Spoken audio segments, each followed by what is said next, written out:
How to fix blurry pictures sent from iPhone to Android. Hi everyone, welcome back to our channel Genie Guide. In today's video I will guide you on how you can fix some of the blurry photos that you've been sending from iPhone to your Android, so make sure to watch the video till the end. Now, your photo has not become blurry at all. It's just that when you view the photo on your iPhone, it looks actually much better than when you send it on Android. Unless you send it from some social media apps such as Messenger, Facebook, Instagram, or WhatsApp or Telegram, they're going to compress the photos automatically. But if you actually sent it via, let's say, share it, we just transfer the files directly, then without using this third-party social media apps that's going to compress the files, then in that case you will find no loss in quality.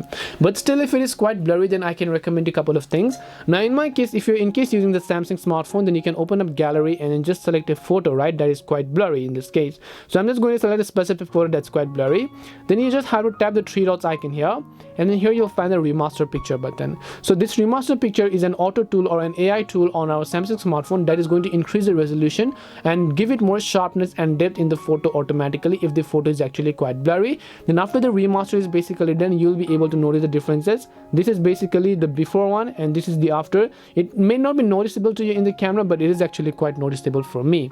Now, if this doesn't help, then there are many tools out there in the website or in Google that you can actually use. So in this case, I'll just open up a Google Chrome browser. Then I'll just select resolution increaser. Then I'll just select a photo that I want to increase the resolution of. And once you search for image resolution increaser, then you'll be able to see a list of applications. They are simply going to increase the photo and the resolution for you. So hope this video helped you, and if it did help you, then make sure to leave a like and subscribe to the channel. If you have any questions, then feel free to also leave them down. Thank you very much for watching till the end, and see you in the next video.